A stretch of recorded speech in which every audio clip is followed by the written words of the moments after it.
खुलुमबाय लोगोफोर, नोंथांमोनखौ एनबि ब्रह्म चेनेलाव आरो फिन खेबसेबाव बयखौबो बरायनाय बावहरग्रोनाय जाबाय।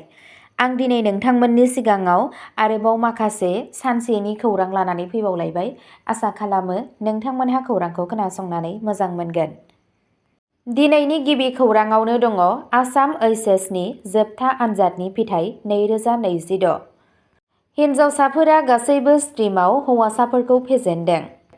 आसाम हादोरसा फरायसालि सोलोंथाइ बर्ड (ASSEB) आ बिगियान, आरिमु आरो फालांगिनि गासैबो आयदाफोरनि थाखाय मैया हायार सेकेन्डारि ओइचएस 2026 नि आनजादनि फिथाइखौ मावख'आरि महरै फोसावनाय जाबाय। साबसिन दिन्थिफुंनाय जिल्लाफोरनि मादाव दं आरिमु आयदायाव सेथियाव बाक्सा, नैथियाव दरं आरो थामथियाव लखिमपुर। बिगियान आयदायाव सेथियाव तामुलपुर, नैथियाव सोनाब कार्बि आंलं आरो थामथियाव बाक्सा। कमार्सआव सेथियाव माजुलि आरो खोला सालबारा मानकाचार, नैथियाव तामुलपुर आरो थामथियाव बजालि।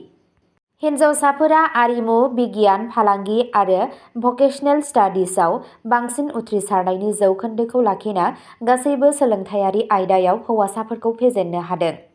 आर्टस स्ट्रिमाव सा 1,41,534 आइजो बिजाथिफोरनि गेजेराव 81.96 जौखोन्दोआ उथ्रिसारनो हादों, जाय सा 99,589 हौवा बिजाथिफोरनि 76.10 जौखोन्दो उथ्रिसारनायनि हारनिख्रुइ बांसिन। बेबादिनो भकेशनेल स्ट्रिमाव हिनजावसाफोरनि उथ्रिसारनायनि जौखोन्दोआ 76.74 जौखोन्दोमोन, जेराव हौवासाफोरा मोन्नाय 72.42 जौखोन्दोनि रुजुनायाव बांसिन। गासै 1,465 बिजाथिफोरा बे आयदायाव बाहागो लादोंमोन। बे बोसोराव गासै 3,22,725 फरायसाफोरा गासै हादोरसायाव आनजादनि थाखाय बाहागो लादोंमोन, जेराव 2,63,155 फरायसाफोरा जाफुंसारै उथ्रिसारनो हादों। ओइचएस फाइनाल आनजादनि थाखाय गासै उथ्रिसारनायनि जौखोन्दोआ 81.54 जौखोन्दो।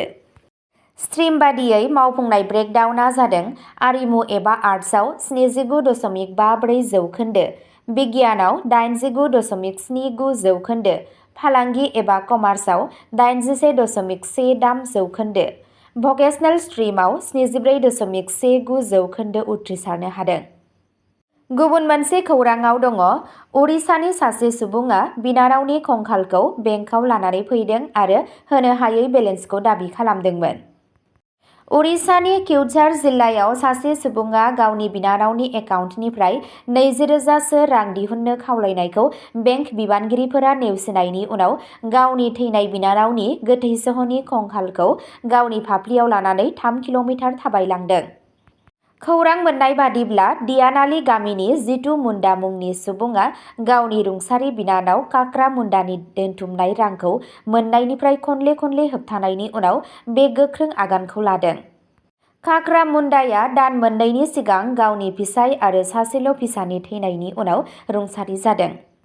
जायगानि खौरां मोन्नाय बादिब्ला जितुआ गावनि गुदि गोनांथिफोरखौ सुफुंनो थाखाय मल्लिफाशीनि उरिसा ग्रामीण बेंकआव बिनानावनि एकाउन्टआव थानाय 19,300 रांफोरनि दाबि खालामनो जुजिगासिनो दंमोन। जितुनि आद्रा थानाय रांखौ बोखारनो नाजानाया गोख्रों बिखान्थियारि दाबिफोरजों मोगा-मोगि जादों। खौरां मोन्नाय बादिब्ला बेंकनि बिबानगिरिफोरा बिथांनो मिथिहोयो दि एकाउन्ट लाग्राया गावनो नुजाथियागौमानि रांखौ हरनो हानाय नङा, एबा बिथाङा गावखौ मावख'आरि आयेनारि उनमोनगिरि महरै फोरमान खालामनो थाखाय फोरमानलाइ होनो हायाब्ला। गोसो बायनानै जितुआ गावनि आखायाव थानाय मोनसेल' फोरमान लाबोनो थिरांथा लायो आरो बेखायनो बिनानावनि मांखरसालिखौ जावनानै बिनि कंखाल आद्रा थालांनाय बाहागोखौ रुगुङाव लाबोयो। बे समावनो जितुआ बिनानावनि गोथै सह'खौ बिखुङाव खाथेनानै मल्लिफाशी दालाइयाव सौहैनानै एकाउन्ट बिगोमानि नुजाथिनायनि गोनांथिखौ सुफुंनो थाखाय मोनसे गिलु-बालु नाजानानै बेंक मेनेजारनो आद्रा थालांनाय बाहागोखौ गथायो। बेंकनि बिबानगिरिफोरा दासिमबो रांनि अनसुंथाइखौ हगारना होगोन ना होआ बेनि सोमोन्दै जेबो नेमखान्थि बादियै फोरमायथि होआखै। गुबुन मोनसे खौराङाव दङ उन्दै गथ'साखौ आथोनारि गाग्लोबनायनि दायाव गलपारायाव 50 बोसोर बैसोनि सुबुंखौ हमदों। बोलि जानांनाय सुबुङा 8 दाननि गोर्बोआव। 14 बोसोर बैसोनि 8थि थाखोनि सासे फरायसाया लखिमपुराव मोनसे गिलु-बालु दायनि बोलि जादों, जेराव सासे 50 बोसोर बैसोनि सुबुङा बुथारनायनि हुमखि होनानै गले-गले आथोनारि सोमोन्दो लाखिदोंमोन। गोबाव सम गाज्रि आखु दिन्थिनायनि जाहोनाव बोलि जानांनाय सुबुङा 8 दाननि गोर्बोआव दं। फोरमायनाय बादिब्ला लखिमपुर पुलिस थानानि सिङाव थानाय सालफारा गामिनि आब्दुल आजिज मुंनि दायनिगिरिया गावनि फिसाजोजों सम हगारबाय थानाय समाव उन्दै गथ'खौ नोजोर होदोंमोन। जेब्ला बियो हारसिं दंमोन अब्ला बुब्लिफोरनि खाबु लानानै आब्दुल आजिजआ बिथांखौ नारसिननानै गाग्लोबो आरो बिखौ सिरि खालामनो थाखाय बुथारनो हुमखि होयो। गोबां दानसिम नारसिनबाय थादोंमोन। मोनसे नेमखान्थि बादियै अजद होनायनि उनाव लखिमपुर पुलिसआ आब्दुल आजिजखौ हमनो थाखाय गोख्रैयै राहा लायो। गुबुन मोनसे खौराङाव दङ, डिब्रुगड़आव नारेंगी जाब्रबथायाव खारखोमानानै थानाय गारि सालायगिरिखौ हमदों।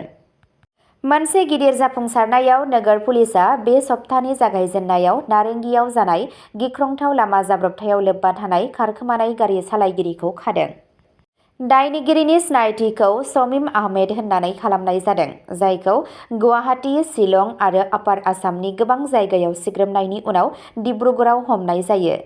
बे जाब्रबथाया 26 एप्रिल खालि फुंनि 4:05 रिंगासो समाव नारेंगीनि गेट देहा फाहामसालिनि साखाथियाव गंसे मारुति सुइफ्ट डिजायारआ गंसे थाबाय थानाय ट्राकजों सौग्रावनानै 3 सुबुंनि जिउ खहा जायो। ट्रेफिक डिसिपि जयन्त सारथि बरा बिथाङा बुङो दि जाब्रबथायनि गोहोमा जोबोद गाज्रिमोन। 3 दावबायारिफोरा गोब्राबै जोखोम जायो।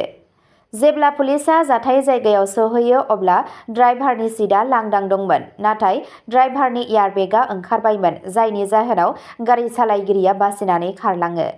पुलिसआ गोबां जायगाफोराव बिथांनि थांलाय फैलायखौ ट्रेक खालामदोंमोन। दायनिगिरिफोरा गुवाहाटीनिफ्राय खारलांदों आरो शिलं फारसे थांदोंमोन। उनाव बिथाङा शिबसागर दावबायदोंमोन आरो जोबनायाव हर गेजेराव डिब्रुगड़आव हमजायो। बेनि उनाव बिथांखौ आरोबाव सोंनाय फिननायनि थाखाय गुवाहाटीआव लाबोफिननाय जायो। पुलिसआ ट्राक सालायगिरिनि बेरेखाबो राहा लादों, मानोना जाब्रबथाय जानाय समाव गारिखौ लामा सेराव लाखिनानै दोननाय हालोदाव मोननाय जादों। ट्राक सालायगिरिखौबो हमनाय जादों आरो गासैबो रोखोमनि सांग्रांथि गैयैखौ मिथिनो थाखाय आरोबाव नायबिजिरनाया सोलिगासिनो दं। गुबुन मोनसे खौराङाव दङ, मणिपुरनि दावराव-दावसिखौ फोजोबनो हायैनि थाखाय NESOआ मिरुखौ सोंथि खालामो, थाबैनो राहा लानो खावलायो।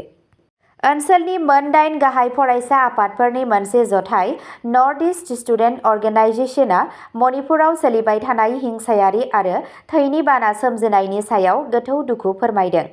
बे थासारिखौ मोनसे गिख्रंथाव बिबुंथिनि आंखाल बुंदों आरो हादोरसा आरो मिरु मोन्नैबो बिबानगिरिफोरा गोजोन लाबोफिननो हायैनि सायाव सोंथि खालामदों।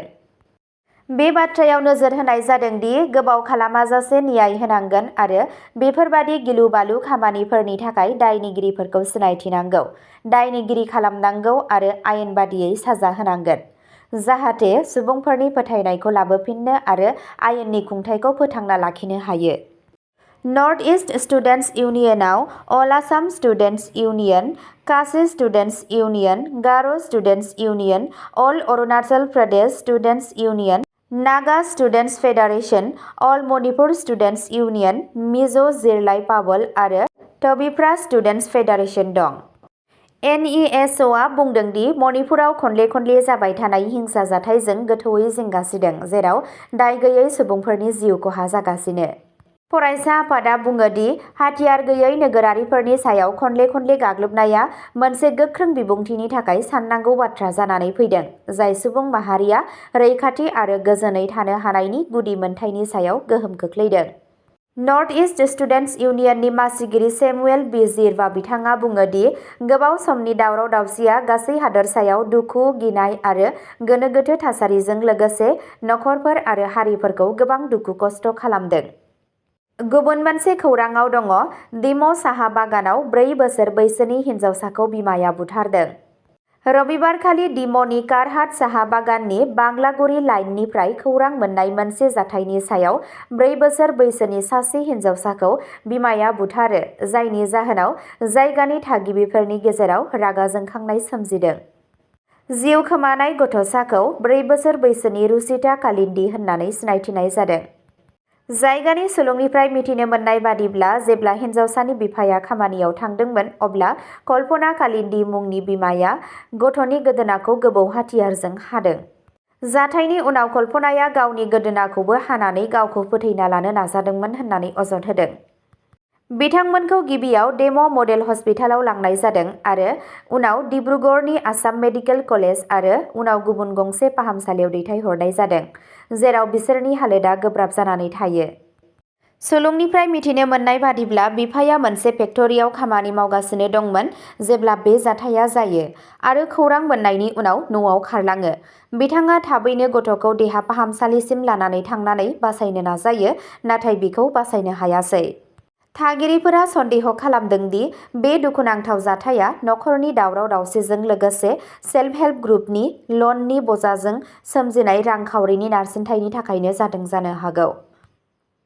बे जाथाया साहा बागान सुबुं समाजनि गेजेराव जिंगा सिखांनाय सोमजिहोदों, जायनि थाखाय बे दायनि जाहोननि सायाव थार आरो गोख्रों नायबिजिरनांगौ होनना दाबि खालामदों। गुबुन मोनसे खौराङाव दङ आसामनि अभिजित भट्टाचार्यखौ एशियान भलिबल चेम्पियनशिप 2026 नि सिगां भारत भलिबल हानजा सायख'गिरि महरै थिसननाय जादों।